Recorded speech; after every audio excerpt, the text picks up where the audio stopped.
Los que se copen, si quieren poner la cámara, es más que bienvenida para tener cierto feedback en la clase. La idea también es que sea dinámicos, si quieren hacer algunas preguntas entre medio, bienvenidas sean, salvo que sea alguna pregunta muy engorrosa que la dejamos para el final. Así que, bueno, Rob, si querés poner a grabar y cuando quieran arrancamos. Sí, puse recién, así que ya estamos. Buenísimo. Bueno, después de la presentación, ahí tienen mi mail, que es menendez.psi@gmail.com, por si después quieren solicitarme algo del material que vimos hoy, algún paper en particular. Y finalmente, bueno, esto lo estamos promoviendo desde Psicosimple, que es la página que dirigimos con la licenciada Rocío Arcuri. Si tienen ganas, si les va gustando la clase, los invito después a sacar alguna captura, alguna foto y subir a Instagram alguna historia etiquetándonos, que nos va a servir para seguir difundiendo un poco lo que venimos haciendo. Así que bueno, sin más, arrancamos con la clase de hoy. Entonces.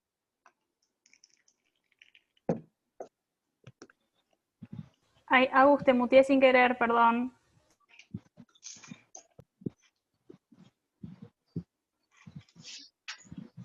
Ahí va, perfecto.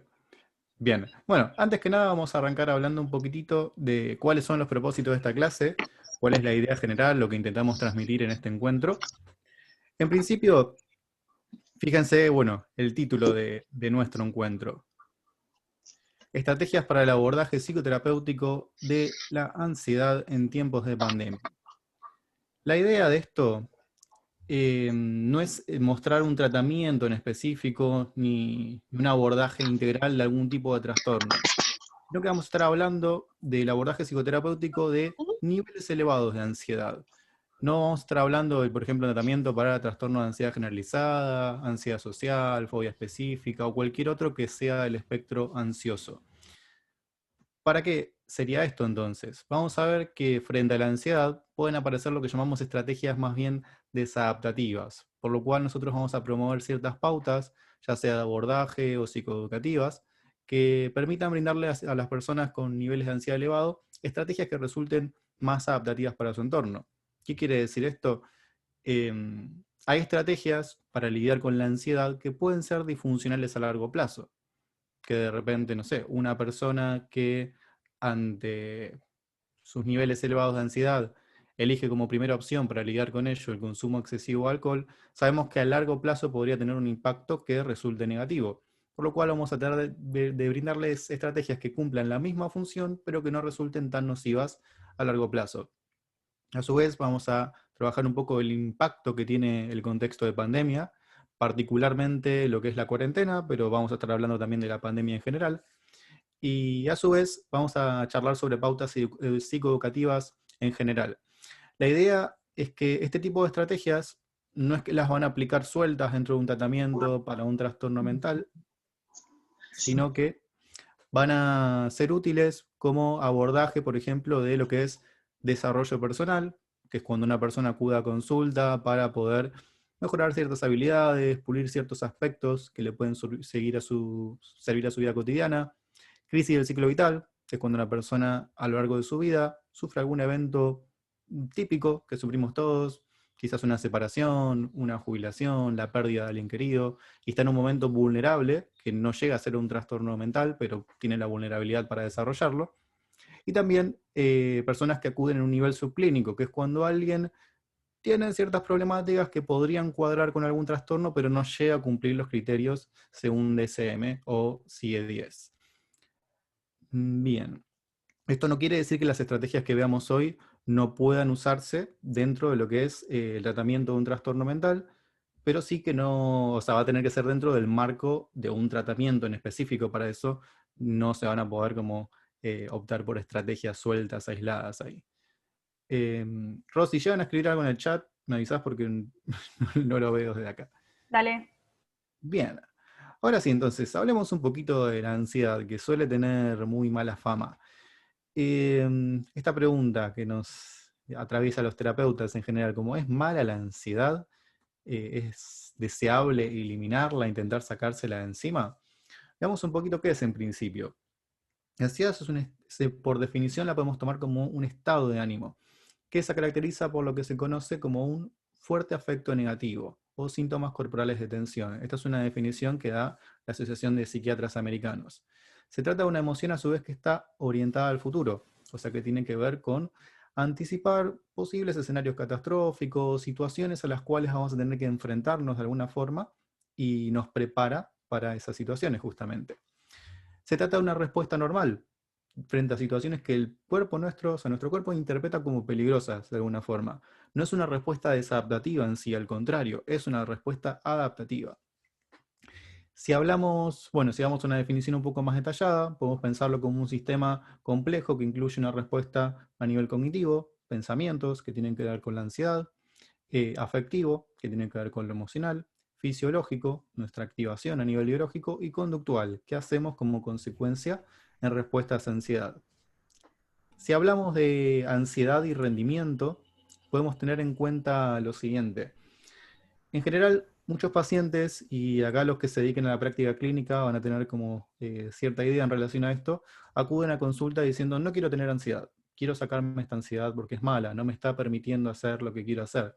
Y vamos a ver que no es tan así, que de hecho, al contrario, no tener nada de ansiedad correlaciona con muy bajo rendimiento en las cosas que queremos hacer. Imagínense rendir un examen sin nada de ansiedad, sin quizás la activación que nos hace quedarnos un poco más despiertos la noche anterior para estudiar, o nos hace estar más atentos a las respuestas que vamos a dar, o estar concentrados a lo largo de todo el examen.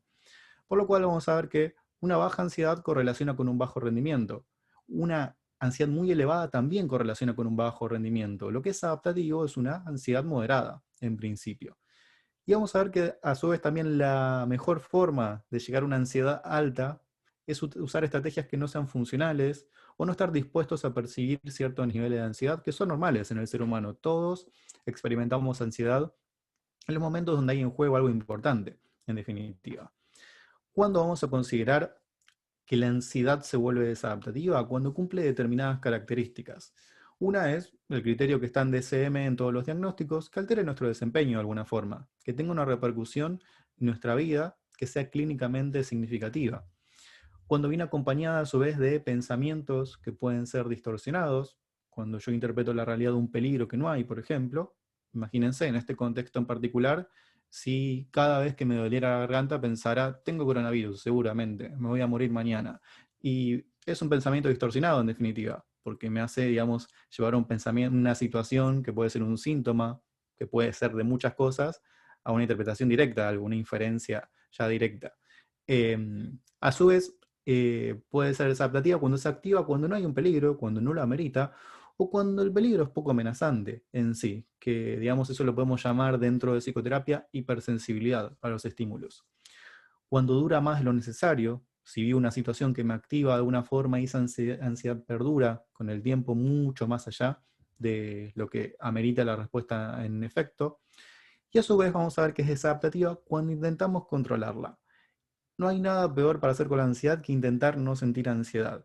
Fíjense, es como una persona que está con el autodiálogo de decir, bueno, tranquilo, no pasa nada, ya respira, y es como que cada vez se va poniendo más ansiosa. Bueno, ¿qué impacto tiene la ansiedad elevada cuando se mantiene en el tiempo en nuestra vida? Puede ser un factor, es un factor de vulnerabilidad para el desarrollo de trastornos mentales. Puede tener un impacto en los ciclos sueño-vigilia, generando dificultades para dormir. Puede generar pérdida o aumento de peso. En general, aumento la mayoría de las veces. Digamos que la opción de pérdida es más atípica, pero también se puede dar. Gastritis, dolor de cabeza, falta de atención, cansancio, disminución de nuestro rendimiento en general, abuso de sustancias como modo de regularla y aislamiento social. Entonces, veamos, fíjense un punto importante en relación a la cuarentena y a la ansiedad. Obviamente los papers que están citados son todos recién salidos del horno, bien fresquitos, 2020. Una de las ventajas que tienen quizás estas situaciones tan atípicas y tan molestas a veces es que en esos momentos la ciencia suele dar pasos un poquito más rápidos. Y a veces los criterios que tienen las revistas científicas para aceptar un paper y demás se flexibilizan un poco, al menos los tiempos se aceleran. Entonces, algunos estudios los que nos No les fueron queda más mostrando grande. es que...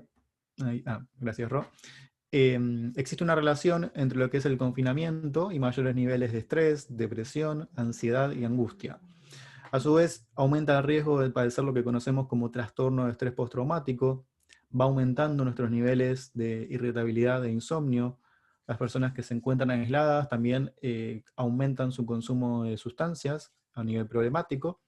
Y bueno, otro paper que encuentra resultados similares de Martínez Taboas, que aumenta trastornos psiquiátricos, o sea, ya cumpliendo criterios diagnósticos en relación a la ansiedad, o sea, patologías vinculadas a la ansiedad, a la depresión, trastornos del sueño y temores en general. Bien, entonces, antes de ver las formas adaptativas, veamos cuáles serían las desadaptativas, justamente. Formas desadaptativas de lidiar con esa ansiedad: consumo de sustancias. Eso es una forma que nos regula, pero como vimos, puede ser desadaptativo a largo plazo.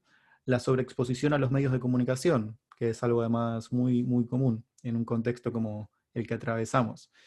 La evitación experiencial, que tiene que ver con la baja disposición a estar en contacto con estímulos que podemos percibir como aversivos de alguna manera. El sobrepensar o overthink, que es como esta respuesta que cuando nos ponemos ansiosos empezamos a buscar una solución, pero a nivel mental, cuando no la vamos a hallar en ese lugar necesariamente. Sobre todo cuando hablamos de problemas que no son cercanos y concretos, sino que son lejanos y difusos. Una cosa es preocuparse por, no sé, mañana tengo que pagar este impuesto, otra cosa es preocuparse por, no sé, cuánto va a estar el precio del dólar en 2032. Son preocupaciones lejanas y difusas sobre las cuales sobrepensar solamente nos llevan a aumentar nuestros niveles de ansiedad. Alejarse de las interacciones sociales, automedicarse y lo que conocemos como alimentación emocional, que tiene que ver con la alimentación como una forma de regular esos niveles de ansiedad. Entonces, ¿por qué no usamos estas estrategias y nadie se haga el que no, porque todos usamos alguna de esta lista en algún momento? ¿Por qué las usamos si son tan desadaptativas para lidiar con la ansiedad? Y acá vamos a darle una explicación bastante sencilla y bastante lógica desde los principios del aprendizaje. Em, Básicamente esas conductas funcionan. El problema es que funcionan al corto plazo. Al corto plazo regulan la ansiedad, nadie lo discute. Si yo estuviera, de hecho lo estoy, como muy ansioso antes de dar una clase, y yo me tomo un whisky antes de entrar a dar la clase, seguramente no tenga los mismos niveles de ansiedad, bajen. Ahora hay que ver si eso me ayuda a dar una mejor clase, o qué tipo de clase puedo llegar a dar bajo los efectos del alcohol. Entonces, ahí es cuando una estrategia que a corto plazo es adaptativa, más a largo plazo se vuelve desadaptativa, empieza a tener un impacto negativo de alguna forma. Entonces, si bien disminuyen el malestar, el costo puede ser muy alto, generando consecuencias no deseadas a largo plazo. Para los que están familiarizados con los principios del condicionamiento operante, que básicamente es como se rige nuestra conducta, la disminución de nuestra ansiedad va a reforzar negativamente la conducta que nosotros emitimos, de alguna forma. Imagínense, consumo alcohol, baja la ansiedad, entonces se refuerza la conducta de consumir alcohol. Refuerzo, recuerden que era toda consecuencia de una conducta que aumenta las probabilidades de que ésta se repita en el tiempo. Y a su vez, negativo quiere decir que yo estoy retirando algo del ambiente, algo aversivo en este caso, para que sea un refuerzo. Yo retiro la ansiedad del ambiente, por lo cual se refuerza la conducta de, por ejemplo, tomar alcohol. Y por eso es que repetimos tanto este tipo de conductas, a pesar de que sean desadaptativas. Bien. Pensemos ahora entonces algunas estrategias que resultan adaptativas, que van a ser algunas de las que vamos a ir trabajando hoy a lo largo de esta clase. Actividad física, técnicas de relajación, una alimentación sana, lo que conocemos como higiene del sueño, que vamos a ver detalladamente qué es, las prácticas mindfulness o de conciencia plena, tener una rutina establecida, reducir la exposición a grupos de WhatsApp, a fake news, a medios de comunicación, cambiar la vestimenta, lo que nos permite evitar lo que se llama como sensación de discontinuidad, proponerse aprender algo nuevo, estar en contacto con la luz solar al menos una vez al día, mantener nuestros vínculos interpersonales, recurrir a profesionales de la salud mental en caso de percibir un malestar clínicamente significativo, no sobreexigirse con tareas y promover espacios de lo que conocemos como juego o divertimento. Bien, entonces, la clase se va a dividir en 4 grandes partes. En la primera vamos a ver pautas psicoeducativas que pueden tener para ustedes mismos, mismas o con sus pacientes. Después vamos a ver algunas técnicas conductuales que pueden abordar en el consultorio con algunos pacientes, técnicas cognitivas y finalmente recursos de tercera ola. Veamos entonces, arranquemos recorriendo lo que son las pautas psicoeducativas. Es esa información que sin necesidad de mandar al paciente a practicar algo en específico, es más bien como para informarlo al respecto de cuáles serían las pautas de conducta más saludables en algún caso. Y la investigación ha demostrado que la psicoeducación es una muy buena intervención, dado que el desconocimiento a veces nos lleva a generar cosas adaptativas que simplemente conociendo cuáles son las pautas más saludables podemos modificar una conducta, en algunos casos. Entonces, actividad física como primer pauta psicoeducativa. Hacer 3 o veces más a la semana actividad física va a disminuir los niveles de la hormona cortisol, que es aquella que se libera en la respuesta de estrés. Aumenta la producción de neurotransmisores como serotonina, que está vinculado a los ciclos de sueño-vigilia, al estado de ánimo y las emociones. Endorfinas, que tienen que ver con la sensación de bienestar, la disminución de la ansiedad y la sensación de calma. La dopamina, que va a mejorar nuestro estado de ánimo, nos va a hacer sentir con mayores niveles de energía y motivación. A nivel clínico, va a reducir los riesgos de que tengamos hipertensión, cardiopatía coronaria, ACVs, diabetes, cáncer de mama o colon, depresión y caídas. ¿Cuánto es recomendable? Según la Organización Mundial de la Salud, las personas que estamos entre los 18 y los 64 años, es recomendable a la semana hacer unos 150 minutos semanales de actividad física que sea moderada o 75 minutos de actividad intensa. Obviamente es también recomendable asesorarse por algún profesional de la actividad física. Imagino que todos y todas los que están acá hacen sus 150 minutos moderados a la semana.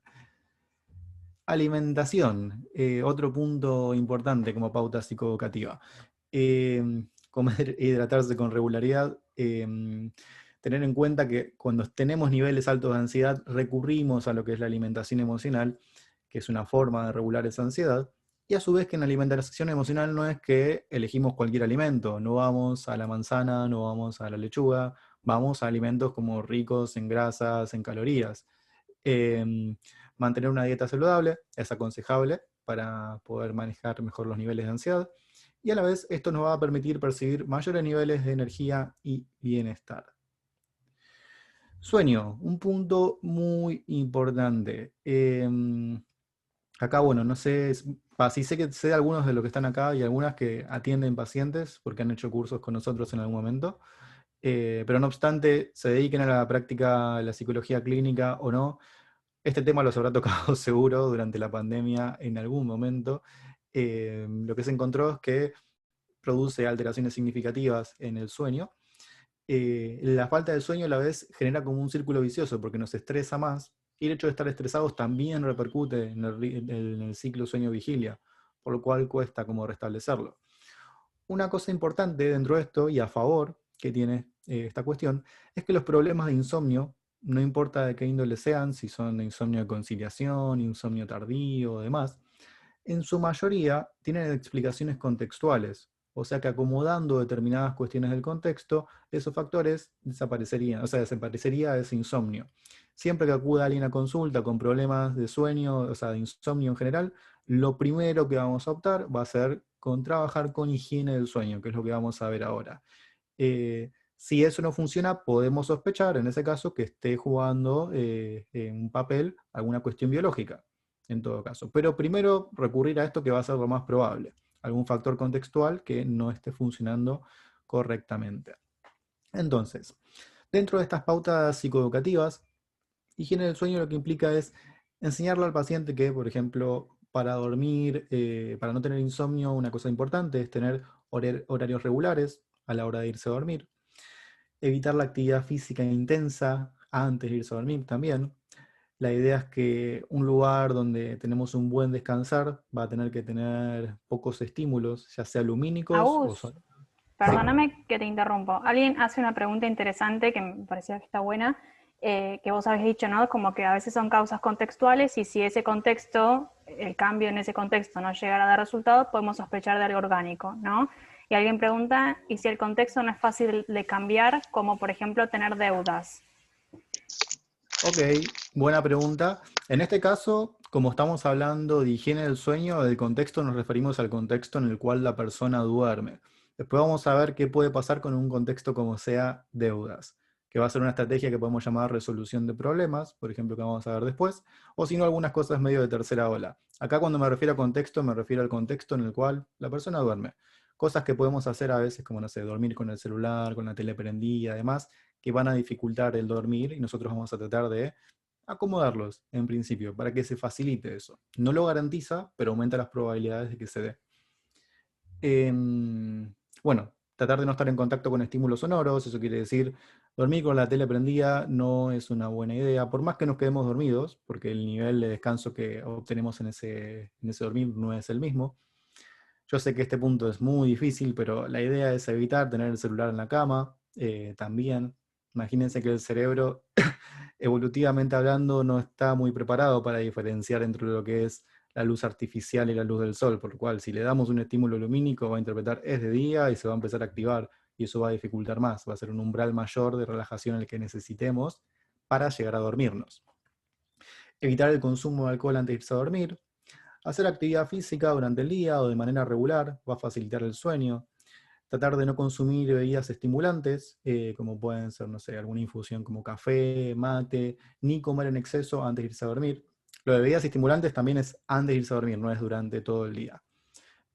Tratar de no llevar cosas de estudio y trabajo a la cama. La idea es que la cama esté asociada a un lugar de relajación, de descanso, y no a un lugar estresante. Este punto es interesante porque la mayoría no, siempre que se los menciono a mis pacientes, como que lo escuchan sorprendidos. Em, Cuando estamos intentando dormirnos, primero que el objetivo no es dormirse, es relajarse. Si nosotros ponemos como objetivo en nuestra mente, me quiero dormir, me quiero dormir, me quiero dormir, es como cada vez se va a hacer más difícil, porque vamos a chequear que no estamos dormidos. Cuando chequeemos que no estamos dormidos, nos vamos a poner más ansiosos, y cuando estemos más ansiosos va a ser más difícil todavía dormirse. Entonces, el objetivo es relajarse. Si estamos en la cama en una de esas noches en las cuales nos cuesta un poco más dormir, la idea es no quedarse más de 20 minutos. Si pasaron 20 minutos una vez que nos acostamos y no nos pudimos dormir, la idea es levantarse, ir a un lugar que sea más relajante en la casa, poder tomar un vaso de agua y hacer alguna actividad con baja demanda cognitiva, como decir, no sé, agarrar un libro que les guste, leer una página, y una vez que se sientan relajados, ahí recién volver a acostarse.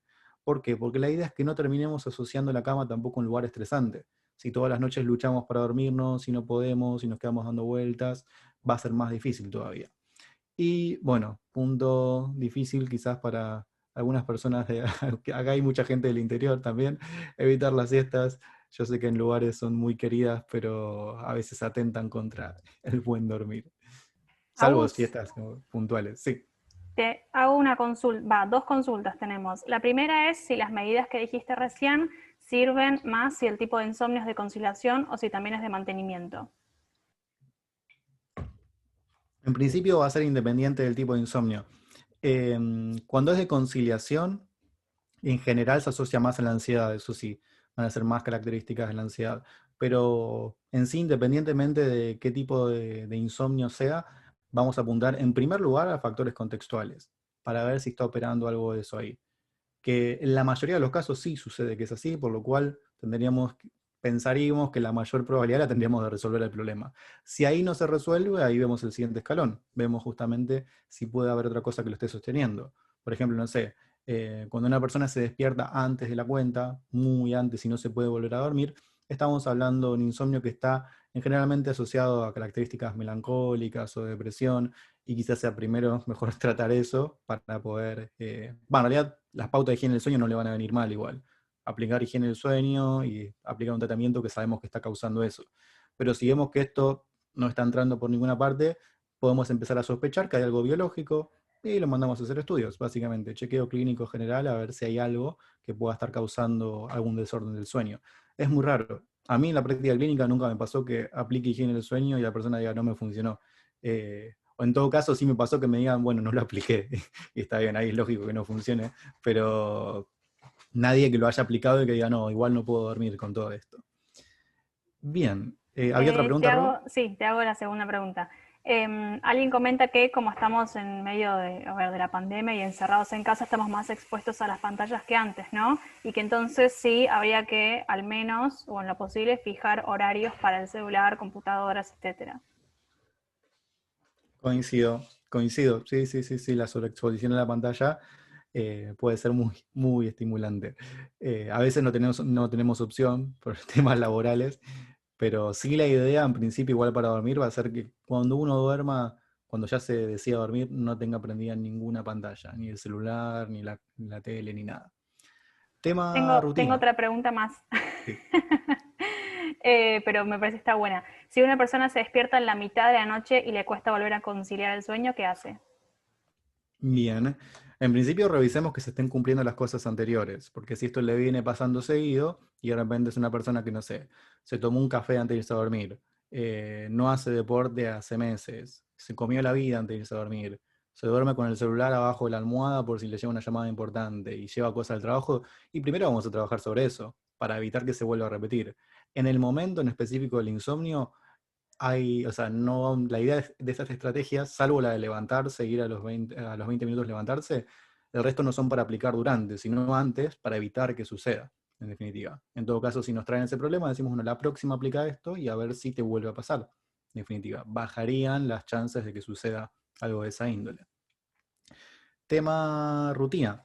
Es muy común que, bueno, se afecte nuestra rutina con la cuarentena de alguna forma. Ahora, aunque no estemos en una fase estricta, pero de todas formas la rutina se ve alterada. La idea es que es importante mantener una serie de actividades eh, durante el día a día y que puedan estar vinculadas al ocio y el tiempo libre. Cambiar la vestimenta para evitar la sensación de discontinuidad y planificar qué vamos a hacer a grandes rasgos para cada día, tratando de ser flexibles también, teniendo en cuenta las presiones contextuales que pueda haber y planteando objetivos modestos. Por ejemplo, a grandes rasgos, un plan que se puede formular un paciente para un día que tiene muchas ansiedades, no sé, el día limpiar un sector de mi casa, conversar telefónicamente con mi familia y por la noche voy a ver una película. Es como más o menos tener un ordenamiento de lo que voy a hacer. Proponerse aprender algo nuevo es algo que puede ser muy útil para la hora de lidiar con la ansiedad. El aislamiento interrumpió un montonazo de actividades en todas las personas. Si estamos vinculados en algo que pueda ser significativo para nosotros, en algún aprendizaje, va a cortar la rumiación. Para los que no conocen el concepto de rumiación, viene del masticar de la vaca, que tiene que ver cuando masticamos mucho en pensamiento, cuando nos viene algo a la mente y nos quedamos ahí dando vueltas, no sé. Eh, Imagínense una persona que al comienzo de la cuarentena estuviera pensando, uy, justo me iba a ir de viaje, qué mala suerte tengo, la puta madre, siempre me pasan las mismas cosas, y estuviera horas así. Eso lo podemos conocer como rumiación, que es una larga cadena de pensamientos negativos. Y a su vez nos mantiene motivados el hecho de estar haciendo una actividad que pueda resultarnos interesante y estar aprendiendo algo nuevo.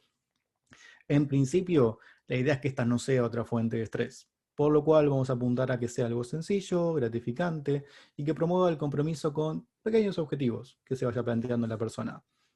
Ejemplos, puede ser hacer un curso de algo que resulte interesante, comenzar el estudio de actividades para las que antes no se tenía tiempo, un instrumento, un idioma, perfeccionar algún conocimiento que ya tuviéramos o ya estuviéramos llevando a la práctica de alguna forma. Bueno, yo no los veo, así que tampoco veo la reacción a los memes que van teniendo, pero créanme que le puse mucho esmero, así que espero que los disfruten. También Em, pueden reírse por el chat si ese meme particularmente les gustó porque estaba Pueden muy bien hecho. poner... No, igual el chat no lo leo, pero pueden poner las caritas, si no, no sé, algo. Alguna reacción para que sepa que están ahí. Em, Estar en contacto con la luz solar al menos una vez al día es una buena idea. Influye en nuestro estado de ánimo, promueve la liberación de serotonina, una de las hormonas que es responsable de la sensación de felicidad, de una forma muy simplista, obvio, pero a grandes rasgos tiene que ver algo con la sensación que podemos tener de bienestar. Promueve la producción de vitamina D. Y bueno, la idea es aprovechar espacios en el día en el cual un paciente o nosotros mismos podamos estar en contacto con la luz solar en algún momento al menos. Mantener vínculos interpersonales. Este es un factor importante a la hora de regular el estrés. Cuando nos relacionamos con otras personas, ya sea presencialmente o de manera virtual, corremos el eje un poco de nuestros pensamientos. Estamos como inmersos en una situación que estamos viviendo y podemos compartir algo gratificante y promover el bienestar. Es importante, sí, a la hora de mantener vínculos interpersonales en un contexto de pandemia, que esos vínculos interpersonales no sean una corrumiación. ¿Qué quiere decir esto? Que si nos vamos a juntar con alguien a hablar de manera monotemática sobre, no sé, qué cagada que es el coronavirus, no nos va a hacer sentir menos ansiosos, al contrario, va a como ir potenciando eso. La idea es que sean intercambios gratificantes y no quedarse trabados en repasar sobre un pensamiento negativo una y otra vez. Tener un momento al día para conversar con nuestros seres queridos sobre diferentes temas va a facilitar la regulación del estrés y la ansiedad. Y acá, bueno, la gente que no le gusta tanto el contacto social, como muestra el meme, es un buen momento para aprovechar quizás esta ocasión entonces. Promover espacios de juego y de divertimento. El juego es una actividad que puede ser reguladora de la ansiedad. La idea es que una vez al día, por lo menos, o nosotros mismos o nuestros pacientes tengan un momento de ocio, de tiempo libre, por más mínimo que sea, y puede tratarse de actividades individuales o de actividades que involucren a otras personas de alguna forma. No sobreexigirse con tareas. Este también es un punto importante. Fíjense que cuando arrancó la pandemia que hubo mucha gente que empezó, no sé, bueno, me voy a anotar en 5 materias, voy a estar en todos estos cursos, voy a estudiar esto, voy a hacer deporte, que está buenísimo, es el principio de actividad, pero tampoco, o sea, la idea no es que una actividad se convierta en otra fuente de estrés en un momento que ya de por sí es estresante. Entonces, atravesar este contexto implica un reto para todos, seamos profesionales de la salud o no. Entonces, está bueno validar también la percepción de emociones que sean poco agradables y no sobrecargarse con estándares así que sean muy sobreexigentes a la hora de cumplirlos. Em, a la vez, a su vez, normalizar el hecho de que nuestro rendimiento puede bajar en un contexto así. No es lo mismo estar en un contexto que pueda ser muy ansiógeno en sí mismo que no estarlo. Por lo cual quizás estemos más distraídos a la hora de estudiar, por ejemplo, de trabajar o de compartir algún momento. Y es como, no es un momento para darse con el látigo por eso, sino asumir que es normal y que le pasa también a la mayoría de las personas. Lo importante de este tipo de actividades va a tener que ver con mantener una constancia y una variedad. O sea, no hacer todo el tiempo lo mismo, ni tampoco estar como haciendo un día muchas cosas, otro día nada y así. Y no necesariamente va a tener que ver con la exigencia entonces, sino como tener cierta variedad y continuidad. Y a la vez, bueno, esto que venía rondando, que las actividades no se conviertan en otra fuente de ansiedad. Este es un punto muy importante, que, bueno, el tema de las fake news está más presente que nunca, podríamos decir. A mí ya me han llegado mensajes, no sé, la vacuna que te cambia el ADN, de que el coronavirus es un invento, que, no sé, muchas cosas. Sí es importante no sobreexponerse a ese tipo de información, limitar el contacto con los medios de comunicación en principio, o sea, no estar pegados a las noticias todo el día, elegir como un horario específico al día para informarse y ya. Em, Punto importante, creo que acá no hace falta que lo aclare, pero sí está bueno a veces transmitirlo, esto de chequear la fuente de información antes de difundirlas, es muy sano para uno y es muy sano para también el contexto, el entorno con el cual uno lo comparte. Em, Algunos aspectos que nos ayudan a detectar una noticia falsa. Aus, Un audio, sí. perdóname que te molesto, pero hay una No, pregunta que tiene que ver con lo de la diapo anterior. Acá preguntan ok, qué pasa cuando alguna de estas actividades recomendadas, por ejemplo ejercicio, pasa a volverse desadaptativa, como si pudiera ok. ser considerada de medio evitación, ¿no? Entiendo. Sería raro, se me ocurre, por ejemplo, desadaptativa, que sería, no sé, hacer ejercicio excesivo, por ejemplo, no sé, en ese caso. No sé la persona que hizo la pregunta si se anima a desmutearse y preguntarla como con más para saber a qué apunta, pero en principio sería raro que se vuelva desadaptativa, y si se vuelve desadaptativa, habrá que trabajar puntualmente con el paciente en esa situación. mencionarle, o sea, que vea de qué manera a largo plazo no le está resultando funcional. Hola, Agus, la hice yo la pregunta. Ah, Clauti, ¿todo bien? Lautaro, sí.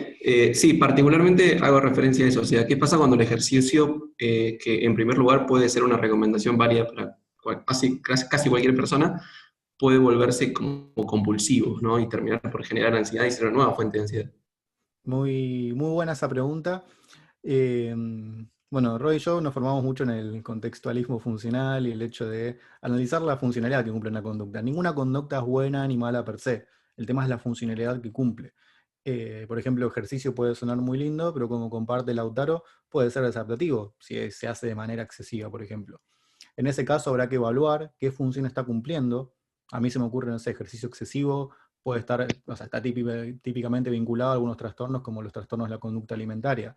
Ver qué función cumple. Si es una función, por ejemplo, para conectarme con algo que puede ser valioso o gratificante para mí, si es una función para, no sé, reducir el aumento de peso o intentar limitarlo, hay que ver qué está cumpliendo, con qué nivel se hace, y en todo caso ahí trabajar para que no lo sea. Poner en contacto también a la persona con las consecuencias que genera a largo plazo y ver qué quiere realmente a largo plazo, si esas consecuencias u otras.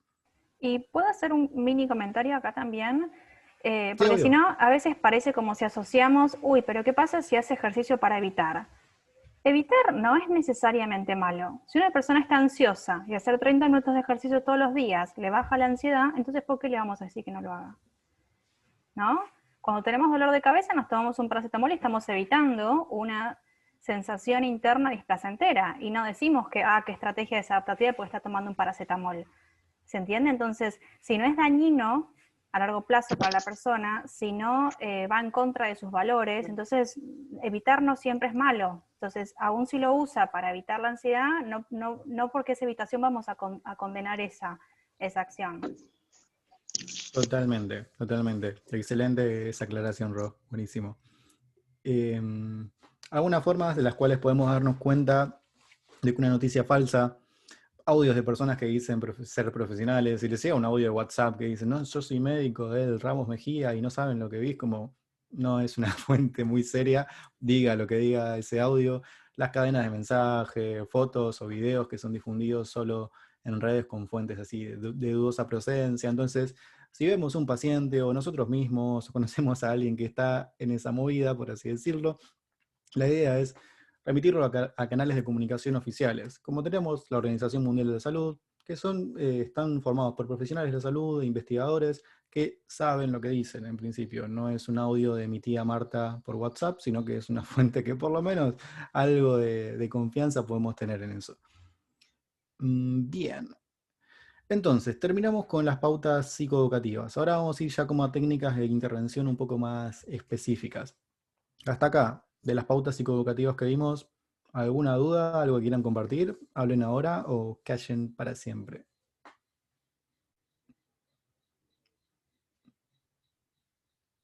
Ok, seguimos nomás. Técnicas conductuales. Bueno, vamos a hablar de algunas técnicas conductuales que pueden ser útiles como estrategias más adaptativas para regular la ansiedad. En principio, y una técnica por excelencia, o sea, técnicas por excelencia de conductismo van a tener que ver con técnicas de relajación. Son muy conocidas, se usan mucho en psicoterapia basada en la evidencia, a veces de más incluso. Vamos a ver cómo se pueden utilizar y vamos a conocer algunas en específico. ¿Para qué relajación? Un principio de nuestro cuerpo a grandes rasgos es que dos respuestas antagónicas no pueden convivir al mismo tiempo. Yo no puedo estar ansioso y relajado al mismo tiempo. O es una o es la otra. ¿Por qué? Porque fisiológicamente tienen respuestas antagónicas. Una implica taquicardia, otra implica más bien bradicardia. Una implica, no sé, transpiración, otra no. Una implica y así. Tenemos como respuestas contrarias. Por lo cual, si aprendemos a inducir un estado de relajación, ese nivel de ansiedad se va a regular. Reduce la tensión muscular, disminuye la frecuencia cardíaca y la presión arterial, se libera menos adrenalina y noradrenalina, estas hormonas que también tienen que ver con la respuesta de estrés, a nivel de lo que es el eje simpatoadreno-medular.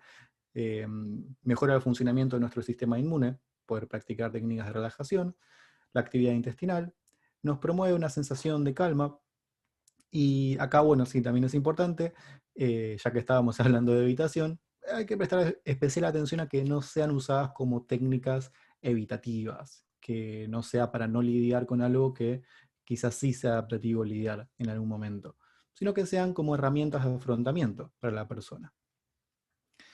Respiración diafragmática. Esta es como la técnica que debe ser de las más difundidas en el ámbito de la psicoterapia como técnica de relajación. ¿Por qué? Porque es muy útil, es muy sencilla, es fácil de transmitir a los pacientes. Hay muchas formas, hay como muchas variantes de la respiración diafragmática.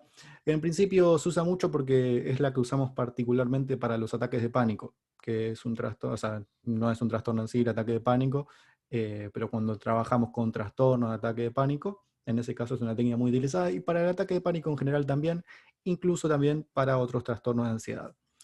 Entonces, esta técnica lo que hace es reduce y previene la sobreactivación fisiológica. Requiere un entrenamiento previo. Tómenlo como lo siguiente. Si ustedes le enseñan esto a un paciente y nunca lo aplica, e intenta aplicarlo, no sé, cuando está teniendo un ataque de pánico, no le va a servir, no le va a salir. Es como, no sé, si yo me compro un auto y no tuviera licencia, nada, y el día que tengo una emergencia y quiere salir, me intento subir y andar. Capaz que ando un poco, pero hay mucha probabilidad de que termine chocando. Es muy probable. Lo mismo acá. Si una persona que no practicó la técnica de respiración diafragmática antes intenta aplicarla en un momento de activación extrema, no le va a servir. O es muy rara, sería muy raro que funcione. Entonces, a grandes rasgos, si alguien quiere hacerlo, mientras lo explico, bien. Si no, véanme a mí hacerlo. Consiste en lo siguiente. Hay que adoptar una postura cómoda, como brazos sueltos, sobre el regazo en principio. Llevar la respiración, la inhalación por la nariz, mantener un poco y exhalar por la boca. Y se va a hacer de la siguiente manera. Vamos a colocar una de nuestras manos sobre el estómago. La idea es que cuando respiremos por la nariz se infle, que mantengamos con una leve presión abdominal y que exhalemos por la boca. A eso le vamos a agregar el detalle de que va a tener determinados tiempos. La inhalación por la nariz va a ser de 3 segundos, como vamos a mantener durante 3 segundos y vamos a exhalar durante 7. Uy, ya hiperventilé. La idea de esto es que el paciente, o sea, no es que sirve si la hago una vez. Un aproximado le vamos a decir a los pacientes de que la hagan 10 veces seguidas para obtener un efecto que disminuya significativamente su activación fisiológica. Entonces es una técnica muy útil, muy sencilla de aplicar, que se puede entrenar así. O sea, fíjense que nosotros lo vimos en menos de un minuto, 2 minutos. En ese tiempo ya puede estar como teniendo una idea de la técnica y después se lo manda a practicarla, no sé, una vez al día hasta la siguiente sesión, por ejemplo. Veamos esta otra técnica. Algunas que están acá ya la conocerán. Se trata de la relajación muscular progresiva de Jacobson. Es la que se usa para la desensibilización sistemática, para el tratamiento de fobias específicas.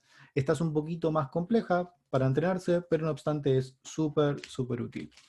La técnica va a consistir en aprender a reconocer los estados de tensión y la relajación de muchos grupos musculares. O sea, es una técnica que si se aplica entera va a durar bastante tiempo, varios minutos. La idea es que tensemos algunos grupos musculares durante 5 segundos mientras inhalamos y que cuando exhalemos los relajemos, o sea, que exhalemos de 10 a 20 segundos mientras estamos relajando. Esto lo que va a entrenar a la persona es a notar ese contraste entre lo que es la tensión y lo que es la relajación. Porque una persona que está con niveles de ansiedad constante, lo que pasa es que no percibe tampoco cuando está tensa muscularmente, cuando no está relajada. Entonces acá se empieza a ver el contraste, facilitando que la persona pueda inducir esa relajación con mayor facilidad.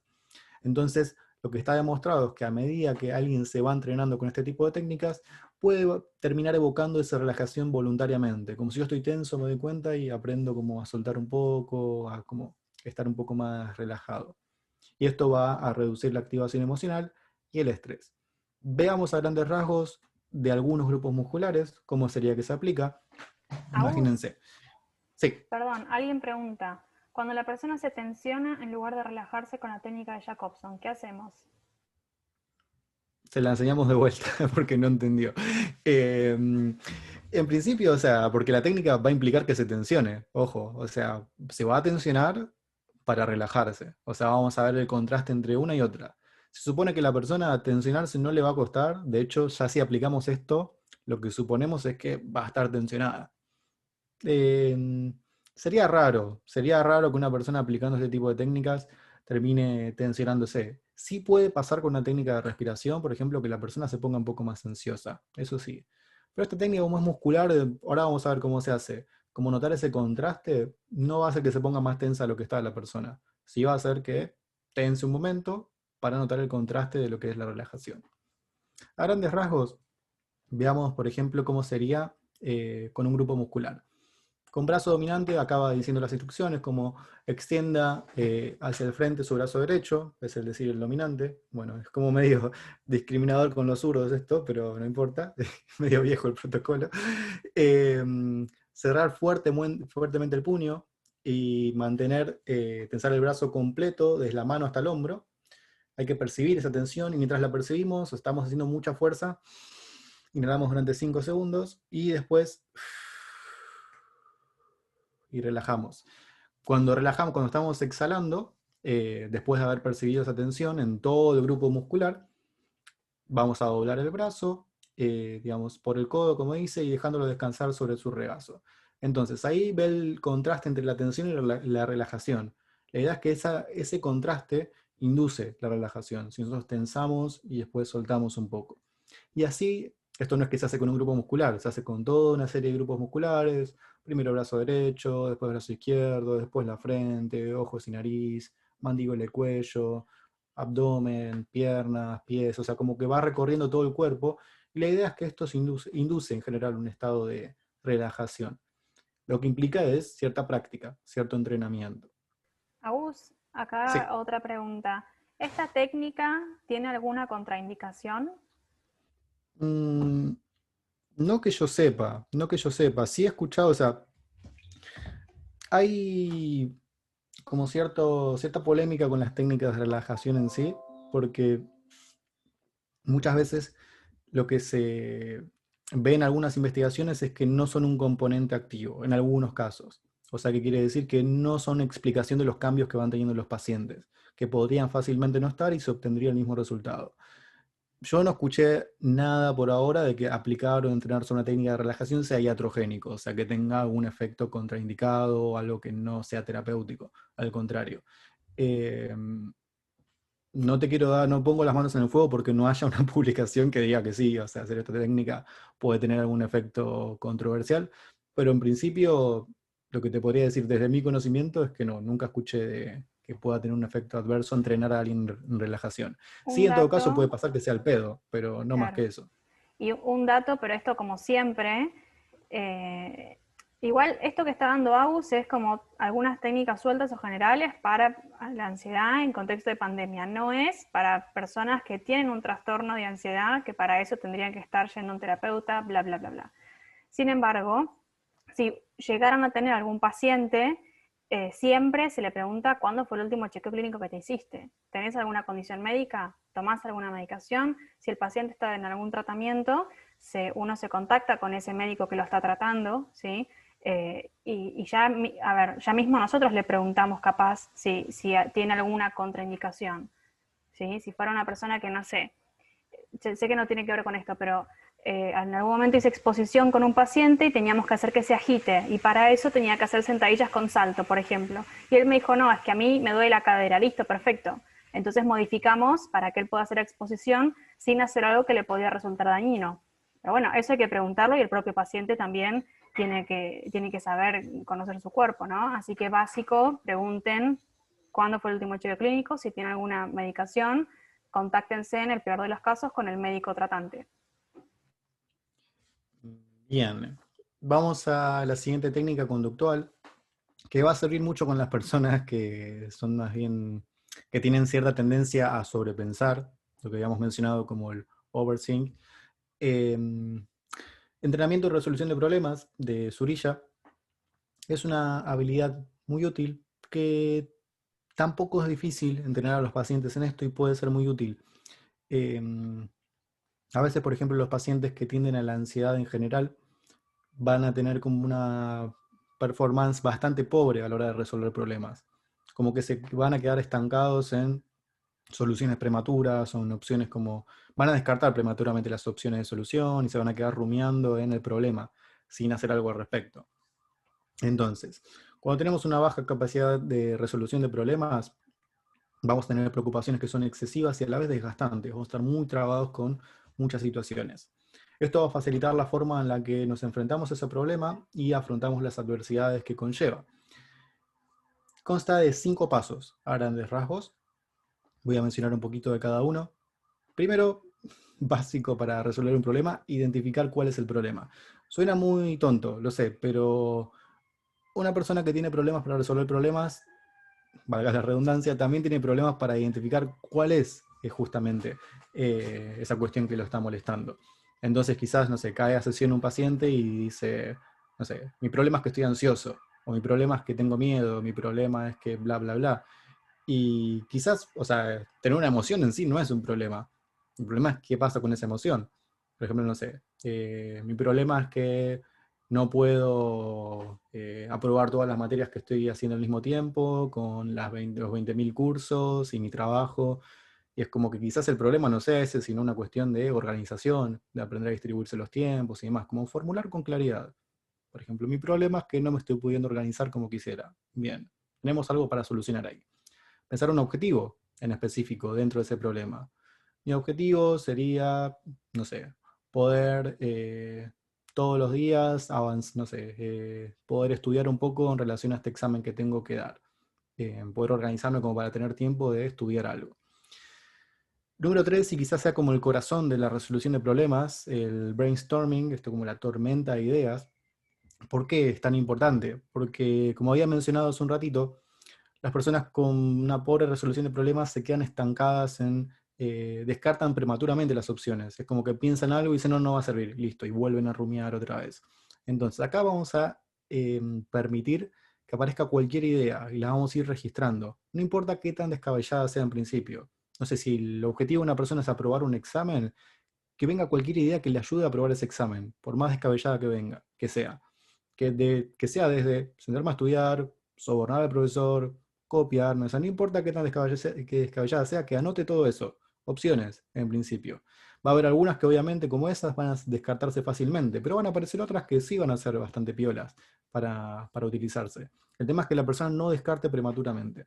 Una vez que tiene todas esas soluciones, las va a jerarquizar, va a empezar a ordenarlas. Es decir, la mejor que se me ocurrió fue esta. Yo creo que, no sé, si me junto a estudiar con mi mejor amigo o mi mejor amiga de la facultad, voy a estar motivado y voy a poder leer más. La segunda opción es, no sé, bajar un resumen de El Rincón del Vago y leerlo de ahí, puede ser una buena opción. La número 3 y así, ir ordenando, como cuáles fueron las mejores.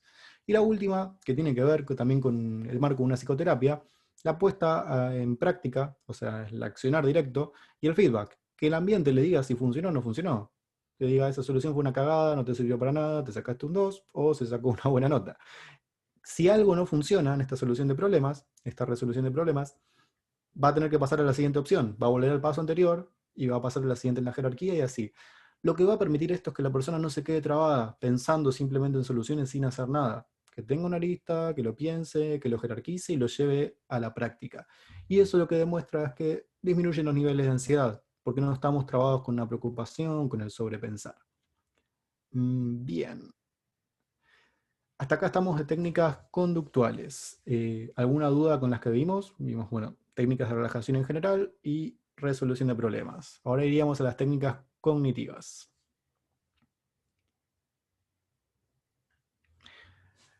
Bien. Sesgos cognitivos.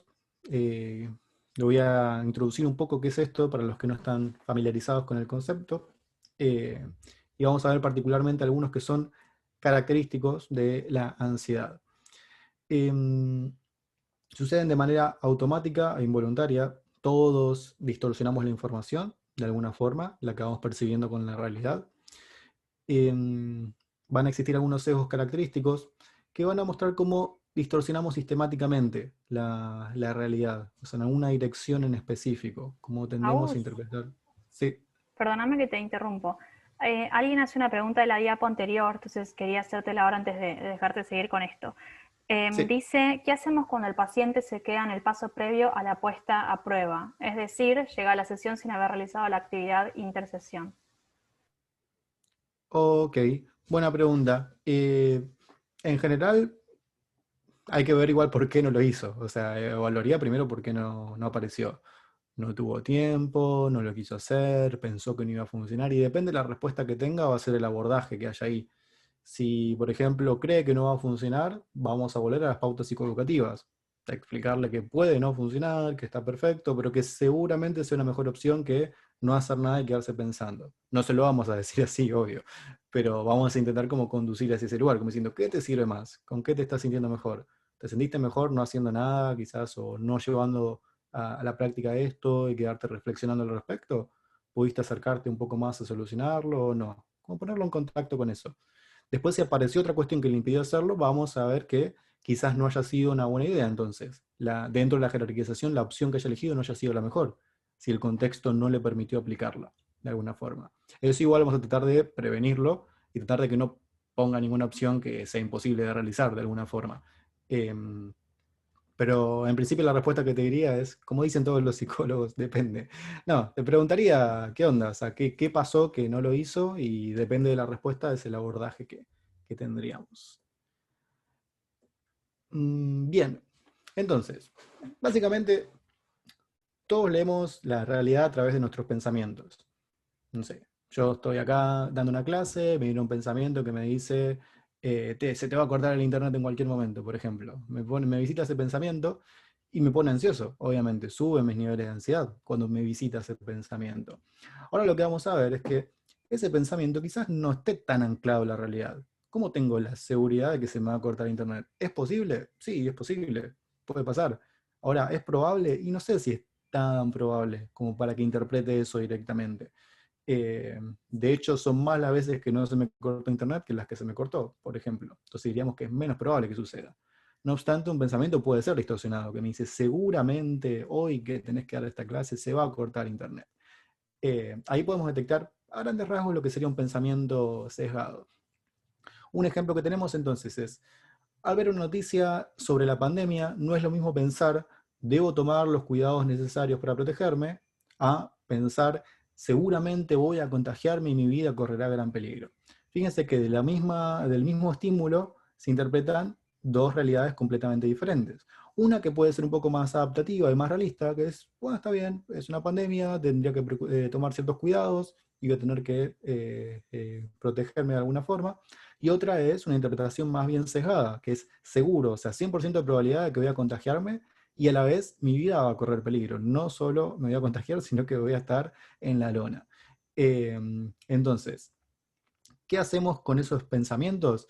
Lo primero que vamos a hacer es que los pacientes o nosotros mismos podemos aprender a identificarlos, darnos cuenta cuando eso está visitando en nuestra mente.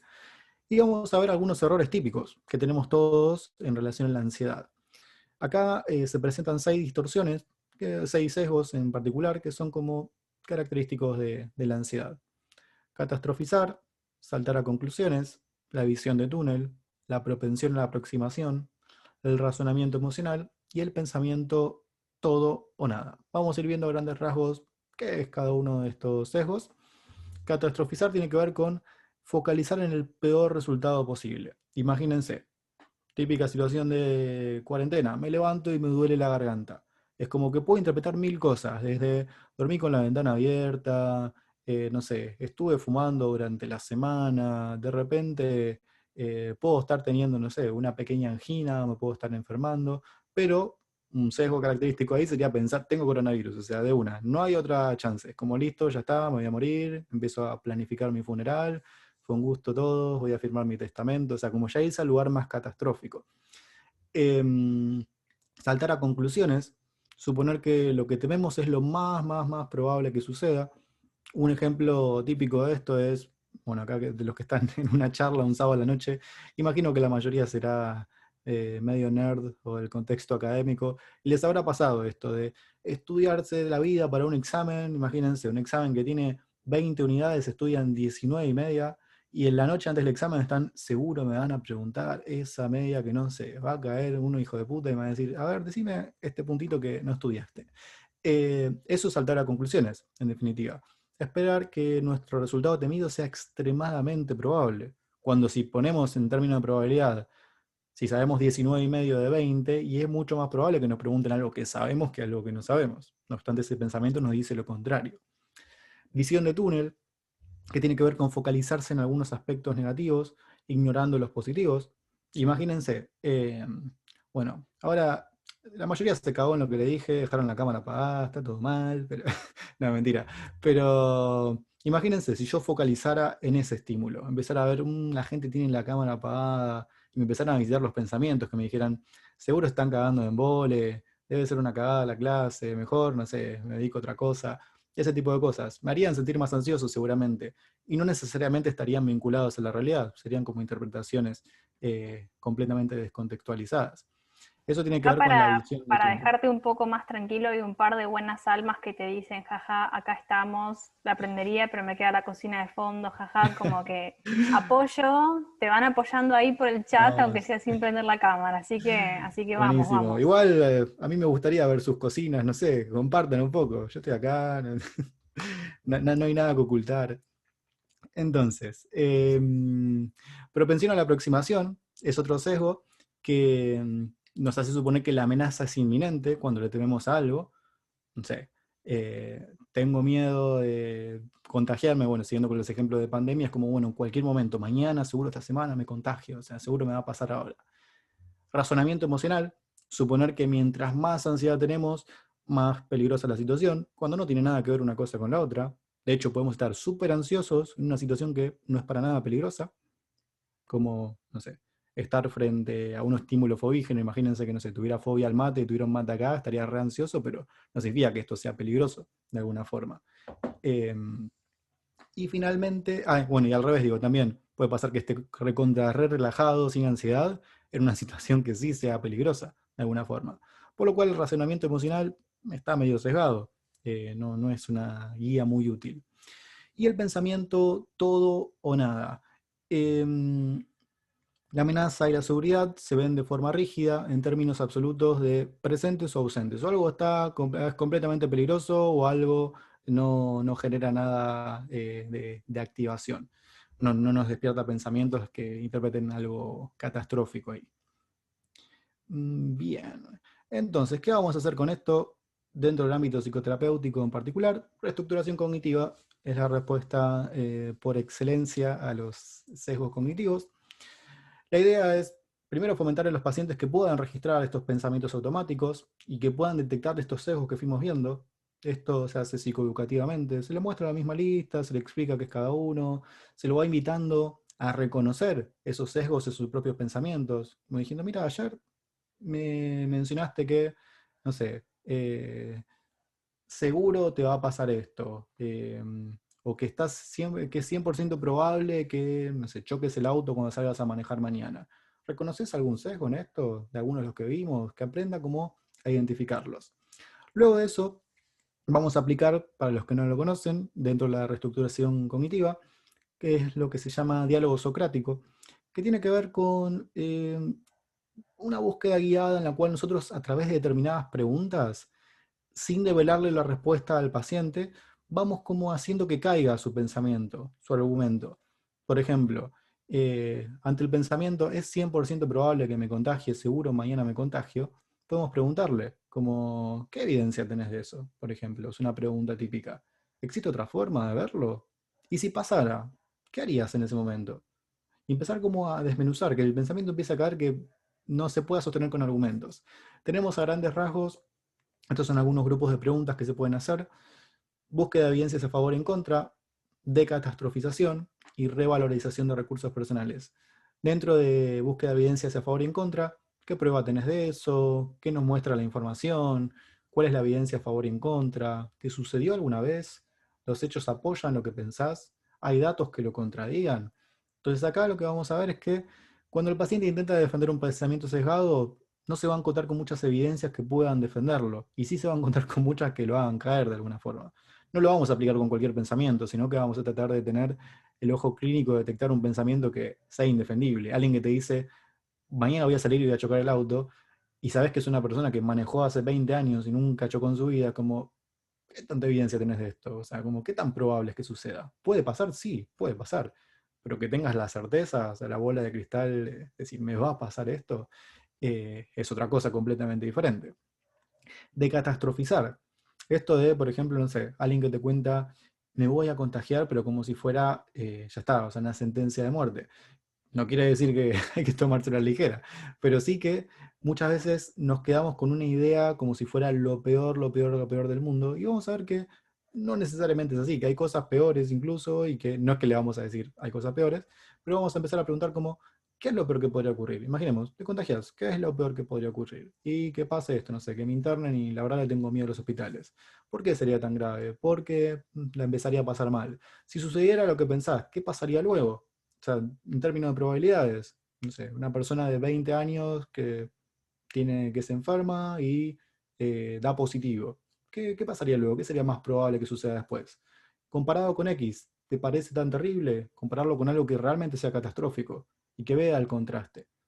Más que nada cuando cae un pensamiento de lo peor que me puede pasar es, no sé, algo bien sesgado. Lo peor que me podría pasar mañana es levantarme y enterarme que, no sé, volvimos a fase uno. Por ejemplo, ¿sería lo peor que te podría pasar? Sí, es una cagada, sería horrible para todos, pero ¿sería lo peor que te podría pasar? No quiero dar ejemplos extremos porque me voy a ir al humor negro. Y como no tienen la cámara prendida, no puedo saber si les va a gustar o no, así que me voy a remitir. Con mis pensamientos ansiosos voy a tratar de no jugármela. Y finalmente, revalorizar recursos personales. Muchas veces, cuando tenemos pensamientos ansiosos, subestimamos mucho nuestras capacidades de afrontamiento. Entonces, ¿qué hiciste en situaciones similares para contactar a la persona con que seguramente has estado en contacto con escenarios al menos parecidos y los haya resolvido de manera exitosa? Eh, Puedes hacer algo para modificar la situación, podrías pedir ayuda como para empezar a conectarlo también con recursos que le ayudarían a solucionar ese problema hipotético. Bien, y ahora llegamos a los recursos de tercera ola. Em, ¿Hasta acá alguna pregunta? ¿Alguien quiere preguntar algo sobre las técnicas cognitivas? Que nos remitimos igual a lo que es la reestructuración cognitiva. Ok. Dentro de la tercera ola, para los que no saben, es un concepto bastante criticado, no es muy, muy bien recibido en el ámbito psi. Va, por algunos sí, por otros no, depende de quién. Pero si nos guiamos por esta clasificación, primera ola se lo llama como la corriente más conductual, el conductismo. Skinner, Watson, Pavlov, Bandura. Si hablamos de segunda ola, estamos hablando más de lo que se conoce, entre comillas muy grandes, como la revolución cognitiva, autores como Beck y Ellis, que son los principales exponentes. Y luego tenemos terapias de tercera ola, que tienen que ver con mindfulness, con terapia de aceptación y compromiso, con terapia dialéctico-conductual, con terapia metacognitiva. Va a haber algunos cambios entre las diferentes etapas. Ahora van a ver que estas técnicas tienen otras características un poquito diferentes. No van a pelear tanto con el contenido de los pensamientos o las emociones en sí, sino en cómo nos relacionamos con esto que aparece de manera automática, ya sea emocional, ya sea fisiológico, ya sea cognitivo. Bien, mindfulness. Acá la mayoría, aunque sea de manera rudimentaria, sean o no del ambiente psi, seguro, seguro, seguro, me la juego, ahora sí me la juego, porque escucharon alguna vez la palabra mindfulness, por lo menos. En español podemos hablar de lo que se llama conciencia plena. Yo sé que suena medio hippie, créanme que tiene su sustento científico. Em, Digamos que el precursor de lo que es el mindfulness fue John Kabat-Zinn, que es un biólogo molecular, muy famoso por haber investigado junto con Luria, que es un premio Nobel de Medicina. El tipo básicamente se hizo un viaje cósmico por el mundo y regresó habiendo conocido algunas prácticas del budismo zen y se le pasó por la mente como, uy, qué piola, esto, ¿qué pasaría si aplico esto para algunas cosas, algunos problemas eh, occidentales de gente blanca de clase media y vemos cómo resulta? Entonces el tipo diseñó un programa de 8 semanas para reducir el estrés, aplicando estas técnicas de mindfulness. Vamos a ver igual primero qué corno es mindfulness. tiene que ver con prestar atención de una manera particular, con un propósito en el cual estamos en el aquí y en el ahora, tal cual es, sin intentar modificarlo. Imagínense, no sé, que en este momento yo tuviera mucha sed y empezar a pelear con mi mente, como diciendo, bueno, decirles que haces una pausa y vas a tomar un vaso de agua. Y otra parte, igual me di cuenta que acá tengo uno, así que me cago en ese pensamiento. Pero imagínense que no tuviera ese vaso de agua ahí y estuviera con ese pensamiento que me está molestando y me empezara a pelear con mi propia mente, como separándome de esta clase. Estaría acá como pensando, pero les digo, no les digo, pero si lo digo capaz se desconectan y si desconectan no vuelven y justo era el final de la clase. Y además me podría aguantar, o no, otras veces me aguanté la sed y podría estar ahí rumiando y dejar de prestar atención a lo que estoy hablando incluso, desconectarme de esta clase en particular. Mindfulness lo que propone es estar en contacto con la experiencia tal cual es. Es como tener sed, está bien, o sea, tal cual es. Estar en contacto con esas sensaciones, la sequedad de la garganta, sin intentar modificarlo. Eh, Sobre todo, en este caso, era una experiencia modificable. Pero ¿qué pasa cuando hay experiencias que no podemos modificar? Como si ahora tuviera calor, por ejemplo. Y no puedo modificar el clima mágicamente. Es el que hay y punto. Entonces es percibirlo. No estar como en una lucha constante para evitarlo y estar en contacto con lo que está pasando en el momento presente.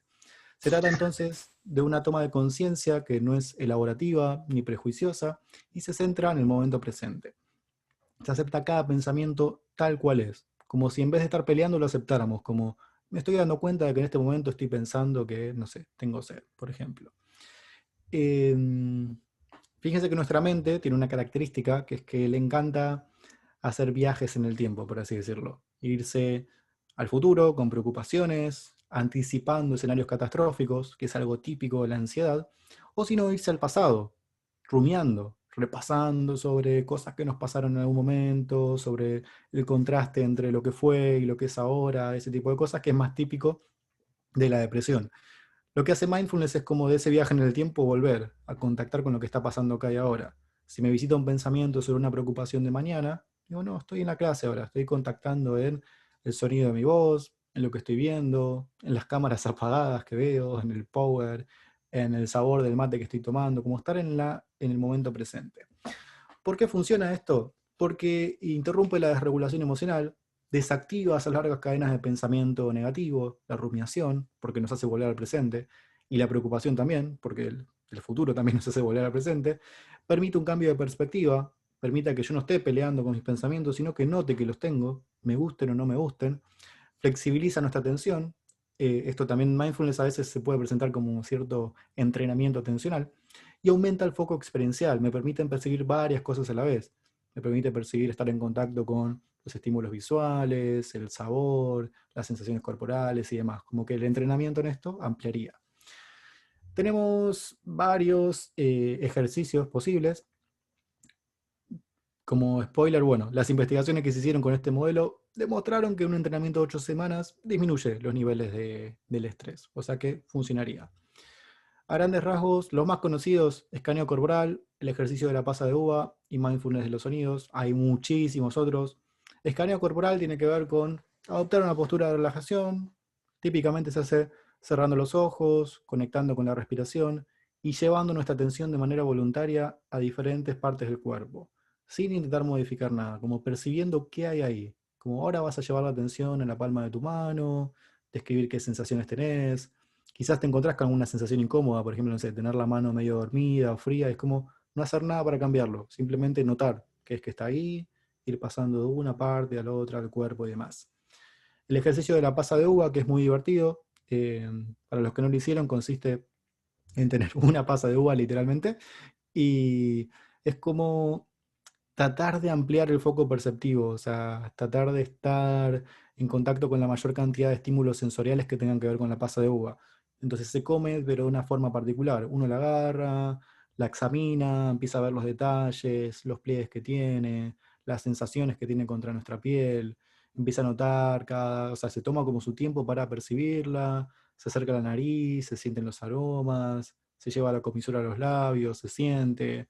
Después se introduce en la boca, sin morderla se va pasando de un lado a otro, se sienten los sabores, se muerde una vez y demás. Y lo que produce esa experiencia es que si alguien, los que odian las pasas de uva es una experiencia de mierda, pero los que les gustan las pasas de uva van a ver que va a ser la mejor pasa de uva que se coman en su vida, porque van a percibir mucho más la experiencia en sí. No es lo mismo agarrar y comérselo y olvidarse que estar ahí en la experiencia.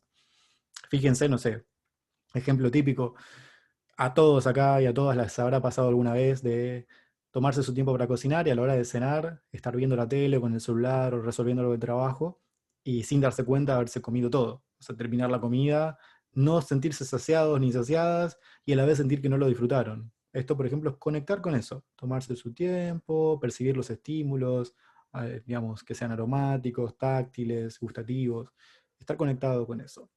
Y mindfulness de los sonidos tiene que ver con llevar la atención a diferentes sonidos de manera selectiva en principio, por ejemplo, no sé, los sonidos de este cuarto, los sonidos que hay por fuera, el sonido que hay acá a una cuadra, el sonido que hay en la calle, volver acá, estar como pasando de un lado a otro.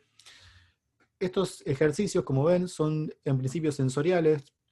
¿Por qué? Porque justamente los sentidos son como la puerta de entrada al momento presente. Nosotros percibimos sensorialmente lo que está pasando acá y ahora, que es justamente lo que intenta promover mindfulness, y a la vez esta práctica ejercita nuestra atención, estimula todo lo que es la zona de la corteza prefrontal y tiene que ver con esta función ejecutiva de la atención, que es la capacidad de voluntariamente atender a estímulos en específico. En vez de dejarnos llevar por una larga cadena de pensamientos negativos, aprendemos a focalizar en lo que queremos focalizar en el momento particular. Como el ejemplo que les mencionaba el vaso de agua, en vez de quedarme ahí e irme de esta clase, estar acá y contactar otra vez con lo que está sucediendo acá y ahora. Entonces, acá, bueno, la imagen que ilustra un poco la corriente medio hippie a veces que se puede mencionar en relación a mindfulness. Hippie porque habla a veces, habla de lo que es el modo ser y el modo hacer, que es una forma de entender a grandes rasgos qué promueve este tipo de prácticas. Modo hacer tiene que ver con nuestro modo habitual, cómo estamos habitualmente. Habitualmente nuestra mente es una máquina que va a detectar constantemente discrepancias entre lo que es y lo que a mí me gustaría, de alguna forma. Y cuando detecta esas discrepancias intenta solucionarlas de alguna forma. Por ejemplo, tengo hambre y es como me gustaría no tenerla, bueno, me paro y voy a buscar alimento. Perfecto, se soluciona, no hay ningún problema. Ahora, ¿qué pasa cuando esas problemáticas no se pueden solucionar en lo inmediato? Cuando no es posible poder aliviar ese malestar, esa discrepancia. En ese momento, cuando no se puede solucionar en lo inmediato, se vuelve desadaptativo estar en este modo de resolución de problemas, como en el cual en automático intentamos buscar una respuesta. ¿Qué pasa si el problema que me aparece es, eh, no sé, no sé si, imagínense, una persona que sacó un pasaje en avión, no sé si me voy a poder ir de vacaciones en febrero, porque no sé cómo va a estar el tema de la pandemia. Y eso no es algo que pueda solucionar inmediatamente. Y si alguien se queda en ese modo hacer o el modo de resolución de problemas ahí, pensando qué podría hacer y qué va a pasar y demás, podría simplemente ponerse más ansioso sin llegar a ningún punto. Entonces va a producir y aumentar el malestar. Por el otro lado, lo que fomenta mindfulness es el modo ser. No quiere decir que el modo hacer esté mal. El modo hacer está buenísimo, es súper adaptativo, evolutivamente nos ayuda un montonazo. El problema es cuando estamos todo el tiempo ahí y acá lo que buscamos es fomentar otra parte diferente que tiene que ver con un modo que no está orientado a reducir esa discrepancia, sino a tomar la experiencia tal cual es, sin intentar modificarla. Se trata de una forma intencional en la que asumimos que, bueno, no me agrada esto, pero estoy en contacto con esto, en definitiva. No me va a servir pensar o repensar al respecto de algo que no puedo solucionar en lo inmediato. Y esto lo que muestra es que no dispara emociones ni estados mentales, no reaccionamos como reaccionaríamos habitualmente cuando estamos intentando, imagínense esto del modo hacer, imagínenselo como un engranaje y cuando lo estamos aplicando en algo que no funciona es un engranaje que está girando en falso. Nos está quitando energía, nos está quitando tiempo y a la vez no está haciendo nada útil. Entonces ahí fomentamos el modo ser. Hay experiencias donde no hay nada que solucionar, como por ejemplo, no sé, si están viendo una película, si están abrazando a un amigo o una amiga, o están chocando codos ahora, no sé, si están compartiendo un momento así, no hay nada que resolver. Es estar en contacto con la experiencia y ya. Para ese tipo de cosas fomentamos el modo ser. Estar en contacto acá y ahora con lo que está sucediendo. Bien, aceptación. Esto es como un proceso que se suele trabajar desde terapia de aceptación y compromiso. A veces suele generar cierto conflicto el entenderlo, porque se lo confunde con lo que es la tolerancia o la resignación, que no es lo mismo. Tolerar o resignar algo va a tener que ver con estar en contacto con eso, pero como, uy, me lo aguanto hasta que pase y listo, ya está. Como, no sé, si a mí me diera mucha ansiedad ir a comprar al supermercado en contexto de pandemia, y salgo y digo, está bien, bueno, voy a estar en contacto con la ansiedad y listo, hago las cosas lo más rápido que puedo y me voy. Digamos que, si no sé, si esto fuera un estímulo aversivo, resignarse o tolerarlo sería como tenerlo, pero así como, bueno, está bien, lo tengo, pero lo menos posible. Aceptar tiene que ver con estar en contacto con algo. Aunque no me gusta, aunque la sensación que me genere sea un poco desagradable. La idea no es aceptar por aceptar, y no es aceptar todo ni cualquier cosa, sino las cosas que no podemos modificar y que están en el camino hacia lo que queremos, en definitiva. Por ejemplo, no sé, yo no puedo modificar que haya una pandemia en este momento. Y a la vez tengo que salir a comprar al supermercado en algún momento para sobrevivir. Si eso está alineado con mis valores, no sé, tener una dieta saludable, poder alimentarme 3 o 4 veces al día, la idea es que eso va a estar en el camino y voy a tener que estar en contacto con esas emociones. Y ahí tengo 2 formas de vincularme con esa experiencia. Una es ir teniendo ansiedad, comprar lo que tenga que comprar y volverme. Otra es ir teniendo ansiedad y sufriendo, pensando como qué experiencia de mierda, por qué, y ahora seguro me voy a contagiar por comprarme un paquete de yerba, y encima aumentó el precio, como que estar ahí peleando con la experiencia. Entonces, una cosa es el malestar que tiene una situación, y otra cosa es el malestar más el sufrimiento de no aceptarla, de estar luchando contra algo que es así.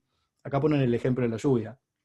O sea, una cosa es, si no me gusta la lluvia, una cosa es salir abajo de la lluvia y estar puteando, estar la puta madre, por qué llovió, si yo mirar el clima, empezar a pelearme con las nubes, mirar el cielo, decir que cielo de mierda, bla, bla, bla, empezar a pelear con eso, pasarla súper mal. Y otra cosa es que no me guste la experiencia, estar en contacto con eso. Así, bueno, está lloviendo, me estoy mojando, y seguir.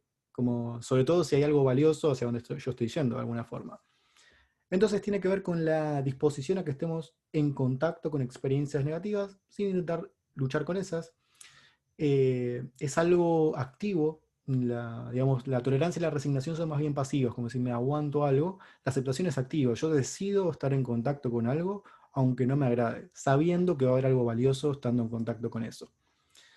No significa entonces que nos agraden, sino que les hacemos espacio. Aceptamos que estén ahí. Acepto tener esta ansiedad.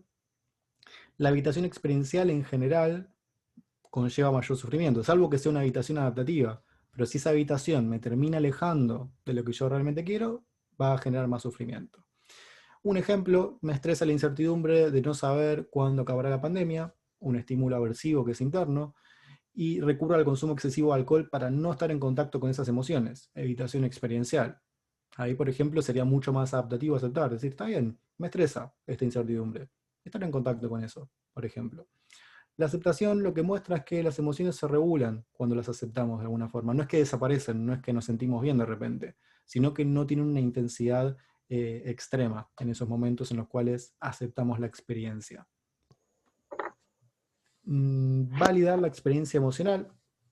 Eh, Básicamente, no hay nada que podamos sentir en un contexto así que esté bien, no hay nada que esté mal. Lo que sentimos es lo que sentimos y punto, no lo elegimos, sucede y ya. Entonces, es la respuesta que podemos emitir. Y la validación emocional, ya sea con nosotros mismos, con nuestros pacientes o con los demás, nos hace sentir un poco más comprendidos y va a promover también el cambio conductual. Si yo acepto que está bien, es lógico que una persona esté estresada, más nerviosa, un poco más irritable en este contexto, y valido eso, como asumo que es algo natural, va a haber un mayor feedback del otro lado en relación a modificar esa conducta si fuera problemática. Acá expresiones invalidantes que a veces con muy buena intención, pero se puede hacer, que se pueden hacer, digo, aparecen típicamente. Ya va a pasar, todo va a estar bien, no te preocupes, no pasa nada grave. Que son afirmaciones que a uno le están dando a entender que, bueno, lo que estás sintiendo no está bien, deja de sentirlo, dale, ya está.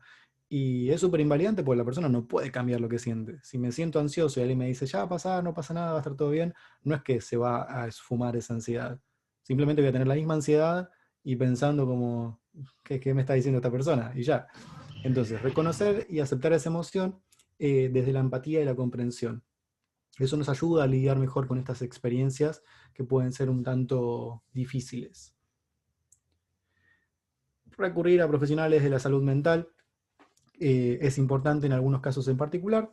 Eh, Algo que podemos saber como información es que como respuesta a la pandemia, y siendo que se van dando muchos estudios donde muestran que el contexto particular aumenta determinados trastornos mentales o aumenta la vulnerabilidad a padecerlos o aumenta el malestar, se desarrollaron varios dispositivos que pueden ser gratuitos y de atención remota.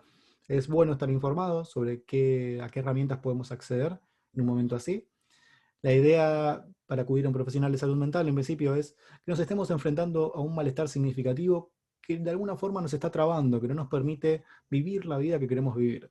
Así es cuando alguien caga consulta, cuando no está pudiendo construir lo que quiere construir, independientemente de cuál sea el problema en específico. En ese caso es importante poder acudir a consulta.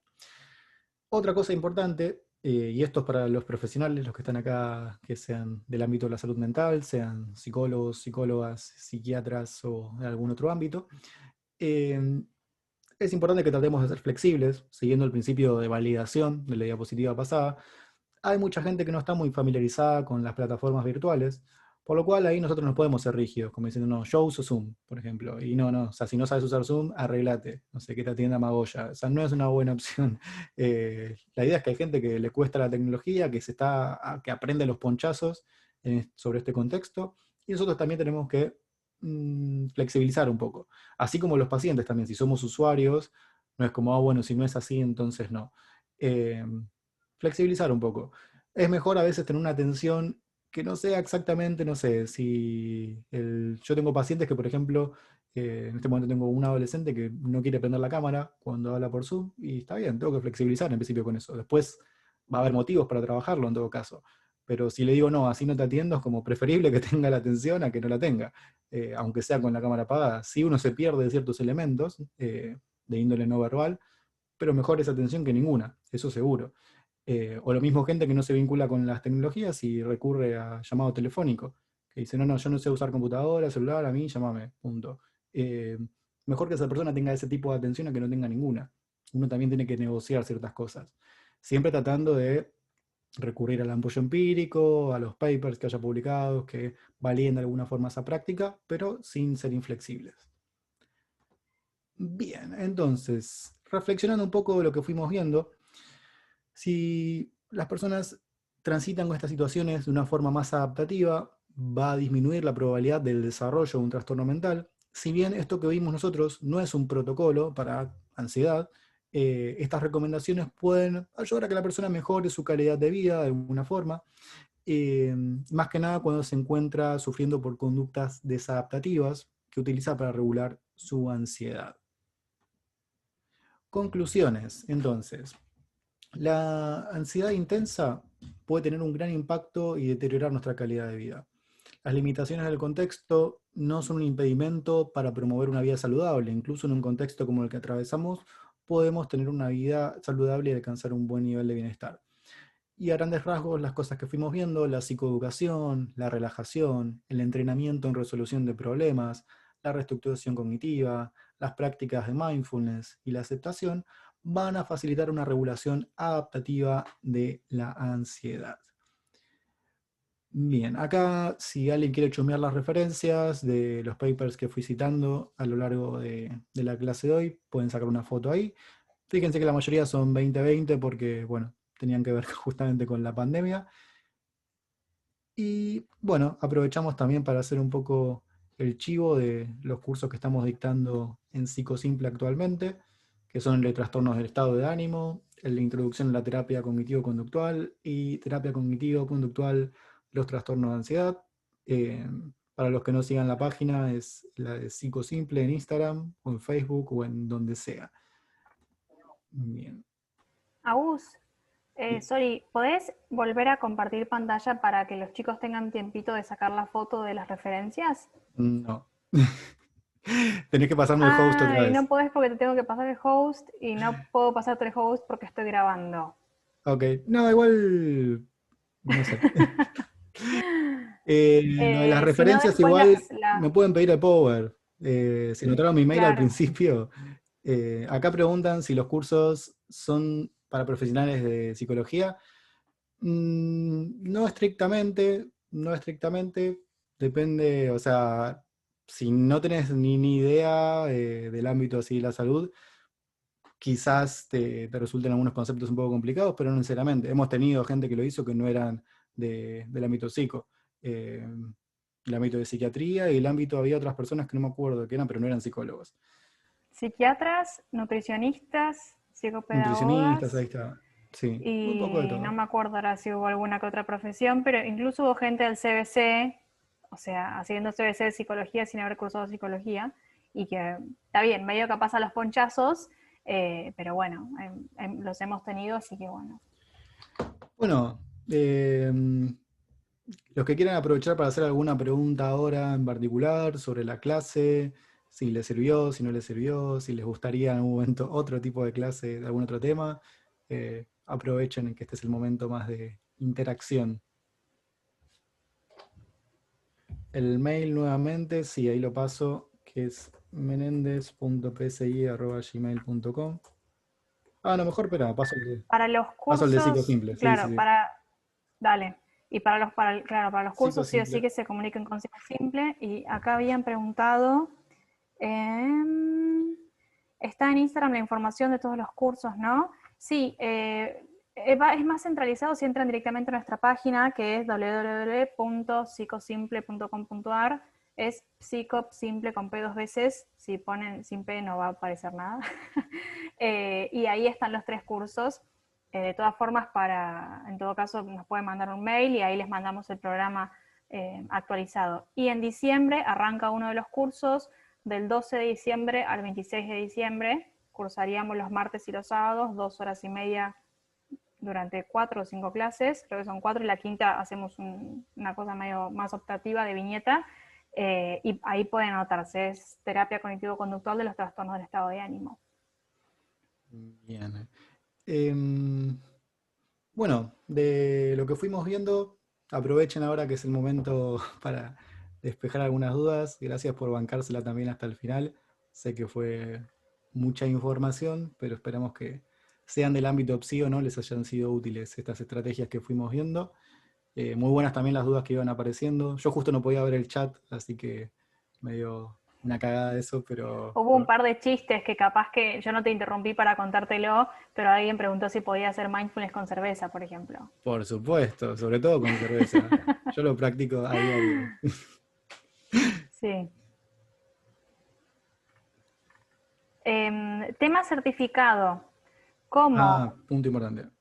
Punto importante. Como, a ver, hubo un montón de personas que nos mandaron mail, pero que después no estuvieron acá. Así que lo que vamos a hacer es, los que están, escriban ahora en el chat su nombre y apellido, tal cual lo quieren en el certificado. Yo me descargo el chat y lo salvamos con quienes Sí, estuvieron. ¿No? escríbanlo ¿O por no? privado para nosotros, para que no se les haga un maremoto Ah, el chat. sí, correcto. Nosotros sacamos captura y Ahí, hacemos. exacto. En donde dice everyone ponen, bueno, está bien, amigo Agustín, cualquiera de las dos, pero ahí ya algunos me mandaron a mí. Bien. A mí también. Igual tenemos captura Bueno, de ambos. sí, sí, sí, dale, y listo, perfecto.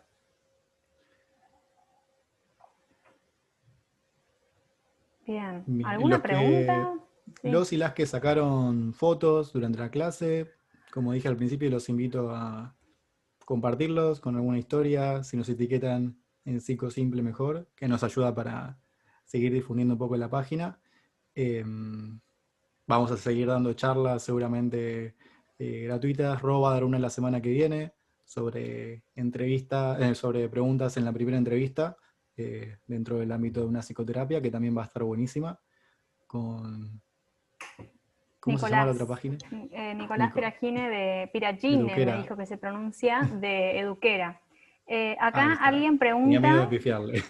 sí, alguien pregunta, estas estrategias, que quizás no quedó claro a Agus, ¿se pueden utilizar ante situaciones específicas que producen ansiedad que no conlleven un trastorno? Sí, sí, sí, sí, sí. Son justamente para eso. Eh, la idea, ¿por qué hicimos tanto hincapié en esto? Porque si cada un paciente que tiene un trastorno de ansiedad, no va a servir tirarle como técnicas de manera inconexa, sino que la idea es sí aplicar un tratamiento donde estas técnicas pueden ser útiles, pero en el marco de un tratamiento planificado. Como decir, no sé, si van a hacer terapias de aceptación y compromiso, puede servir ahí usar técnicas de aceptación. O si van a hacer un tratamiento, no sé, más de primera ola, bien conductual, les va a servir resolución de problemas, técnicas de relajación y demás. Ahora, cuando estamos hablando de desarrollo personal, de crisis del ciclo vital, sí, estas técnicas van a ser muy útiles para eso. Siempre teniendo en cuenta que lo que fomentamos ahí no es que la persona no tenga ansiedad, porque la ansiedad no es un problema en sí.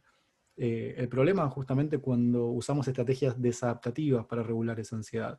Nosotros lo que vamos a proponer es que reemplace esas estrategias conductuales desadaptativas por algunas que resulten más adaptativas para el tipo de vida que quiere vivir, en definitiva. En esos casos en específico, este tipo de técnicas van a ser muy útiles. Y pensamos en esta charla más que nada porque, como en honor a la verdad, a luz de los papers que fueron viendo, una de las grandes problemáticas que fue en aumento a raíz de la pandemia fue esto, vinculado más que nada a los trastornos de ansiedad o a los niveles de ansiedad elevados. Por lo cual consideramos que es una buena idea difundir un poco información de primera línea en relación a las psicoterapias vinculadas a la ansiedad. Acá preguntan por las diapos. Escribir a psicosimple@gmail.com. Yo ahí puedo mandar a los que quieran. Si se olvidaron de tomar apuntes de algo, no hay problema, puedo compartir el Power. Bueno, ¿alguien quiere aprovechar el espacio para alguna pregunta, algo que les haya quedado de dudas? No sean tímidos, no sean tímidas. Yo estuve con la cámara prendida, con ansiedad social y no me fui. Estoy acá exponiéndome. Tal cual.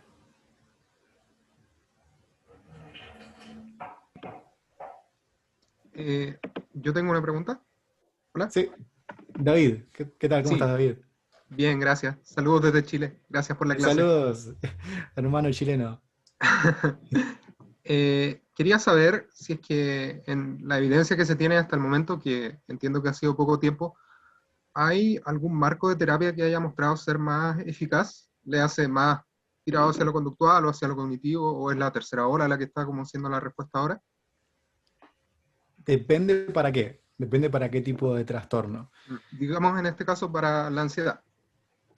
También dentro de ansiedad vamos a tener diferentes trastornos. Yo lo que te diría, más que darte una respuesta de los tratamientos, que va a ser más fácil porque lo vas a encontrar en general, a lo que recurrimos los psicoterapeutas basados en la evidencia en esto es a las guías de excelencia. Por ejemplo, una página que es como Nice UK, es una de ellas.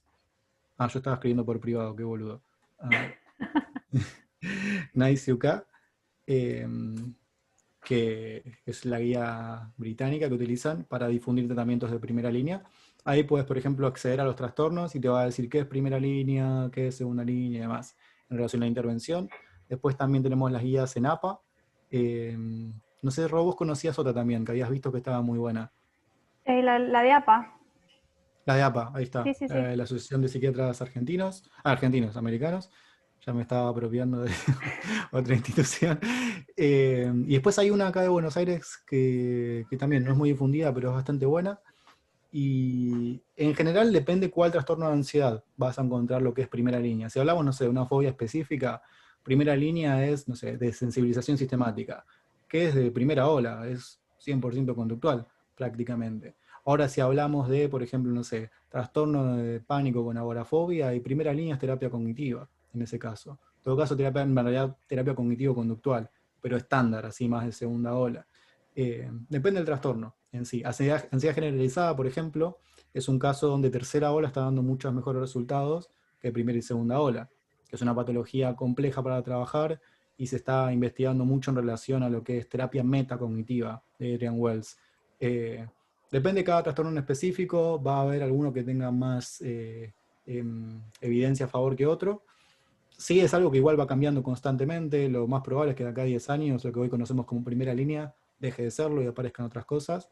Y acá también lo que promovemos en Psicosimple es un poco eso, que animarnos a estar formándonos constantemente en lo que va apareciendo, a luz de la evidencia empírica que tenemos en el día a día. Acá preguntaban en el chat algún libro como para Buenísimo, iniciarse. Ay, perdón, sorry, me apuré. Lo que pasa es que me van escribiendo mucho y si pierdo la pregunta me pongo nerviosa porque me lo olvido. Preguntaron algún libro que recomendemos para introducirse en ACT, Terapia, Aceptación y Compromiso. Para quienes leen inglés, hay un libro que se llama ACT Made Simple de Russ Harris, ahora lo pongo en el chat. Que bueno, está en inglés, pero es un librazo y realmente en criollo el pibe explica ACT. No habla de contextualismo funcional, al menos en la primera edición, no en la segunda, pero la verdad que está muy bueno. Y en castellano está el libro de Mandil, Maero y Quintero, que se llama ACT para adolescentes, que ese sí está en castellano y también es muy ameno y lo explica bonito, así que eso es súper Después, recomendable. bueno, la Biblia, el libro de Hayes, Sí. digamos, Terapia de Aceptación y Compromiso. Como era para Es un bodoque, introducirse, pero yo fui con los que eran criollos, pero la verdad de las milanesas que tienen que ir por ese libro que dice Agusí, tal para cual. ese libro, como lees ese y después ya tenés disparadores. Después está el libro de Keegan, Maero, Lencioni, Garay, Innovaciones en los modelos cognitivo-conductuales, que tiene un capítulo destinado a ACT, que es de Maero. Después, ¿qué más? O sea, como introductorios, yo diría ir por esos en todo caso, si quieres dar tus primeros pasos en... ¿Qué? ¿Cuál? La cosa es salir adelante. Ah, no, pensé que era una Sí, pregunta. ya muteé.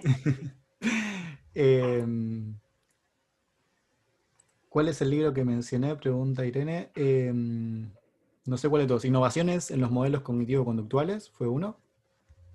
Terapia de Aceptación y Compromiso, de Hayes.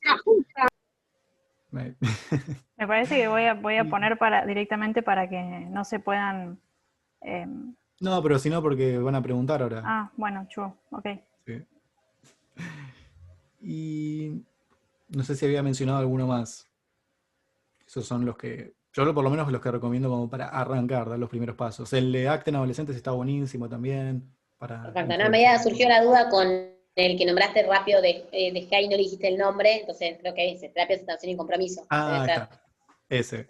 Sí, ese mismo, ese mismo. Sal de tu mente, entra en tu vida, porque hace poquito también me empecé a descubrir a ustedes y bueno, tenía ganas de meterme también y me habían recomendado ese, pero no sé. También es una buena forma de introducirse. Hayes tiene como varios libros que fue publicando, este de Sale de tu mente, entra tu vida. El último que salió es Una mente liberada. Va rondando sobre ACT, es como ir amasando sobre lo mismo. Sí, el base que te va a explicar la teoría, los procesos, el hexaflex, el contextualismo funcional, bla, bla, bla, va a ser ese, el de terapia de aceptación y compromiso de Hayes. Y después ir como disparando los demás. Pero si arrancas por Sal de tu mente en tu vida, no es que no lo vas a entender, puedes abordarlo desde ahí directamente. Sí, la teoría sólida va a estar en el otro libro. Gracias. Por nada.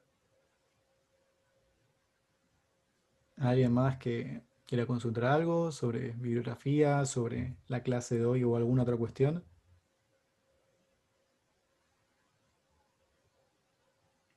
¿Cuál era el libro de innovaciones y el autor? Ya lo voy a chatear acá. Sí, chatear. Innovaciones en los modelos cognitivos conductuales. Y ahora les escribo los autores. No sé el orden, pero bueno, es Maero, Lencioni, Garay, Corman. Y bueno, supongo que estará Keegan también, ¿no? Y Keegan. Sí. Sí. Por nada.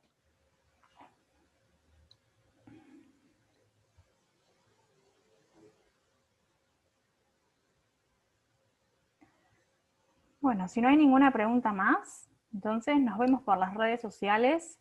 Ojalá que algunos de ustedes se copen para estar, si es que les llega a interesar, en el vivo que voy a estar haciendo la semana que viene, el viernes a las 8, sobre preguntas de primera entrevista. Lo pensamos para estudiantes que dicen, uy, cuando tenga al paciente enfrente, ¿qué corno hago? ¿No? O al revés, recién graduados que todavía no atienden y dicen, uy, tengo al primer paciente y ahora qué. O incluso para personas que están dudando si ir o no ir a terapia y dicen con qué me voy a encontrar, qué me va a preguntar, ¿no? o bueno, capaz todos tenemos de repente algún amigo o familiar que le vendría bien hacer terapia, pero que está súper reticente a la idea, entonces, che, ¿por qué no te mirás este vivo para tener una idea de qué onda, ¿no? Porque bueno, también hay mucha gente que dice, no, yo no quiero hablar de mi pasado. Bueno, no necesariamente hacemos esto, al menos, por ejemplo, en este modelo. Entonces, como lo habíamos pensado en ese sentido, que era algo quizás que puede llegar a mucha población, que puede ser interesante, así que en caso de que sea de su interés, los esperamos, y bueno, y están los cursos disponibles: Introducción a la terapia cognitivo-conductual, que es el primero que sacamos, terapia cognitivo-conductual de los trastornos de ansiedad, y estamos ahora en terapia cognitivo-conductual de los trastornos del estado de ánimo. Pensamos para el verano sacar más, pero no les voy a spoilear. Yo sí. Bueno, dale, spoilea, dale. Vamos a hacer uno de terapia, aceptación y compromiso en breve, y otro seguro de más práctica clínica. Pero bueno, lo estaremos anunciando oportunamente. Sí, bueno, además está gracias a todos y a todas por haberse conectado hoy. O sea, que haya casi 100 personas un sábado a la noche en una Es un clase montón. sobre ansiedad. Es un gran halago, así que gracias por estar acá. Y bueno, lo que les dije al principio, si les gustó la charla, aprovechen y dennos una mano difundiendo para futuras charlas, y seguro sigamos replicando este tipo de espacios, sobre todo si tienen la adherencia a la convocatoria que tuvo este.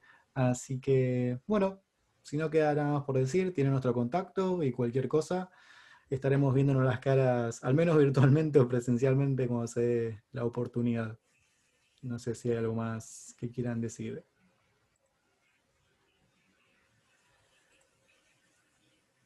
Creo que no. Voy a pausar esto ya por las dudas, así lo guardo y lo subimos a YouTube. Si tienen alguna persona que hubiera querido verlo que no lo pudo ver, lo vamos a estar subiendo al canal, ¿sí? Así que bueno, eso.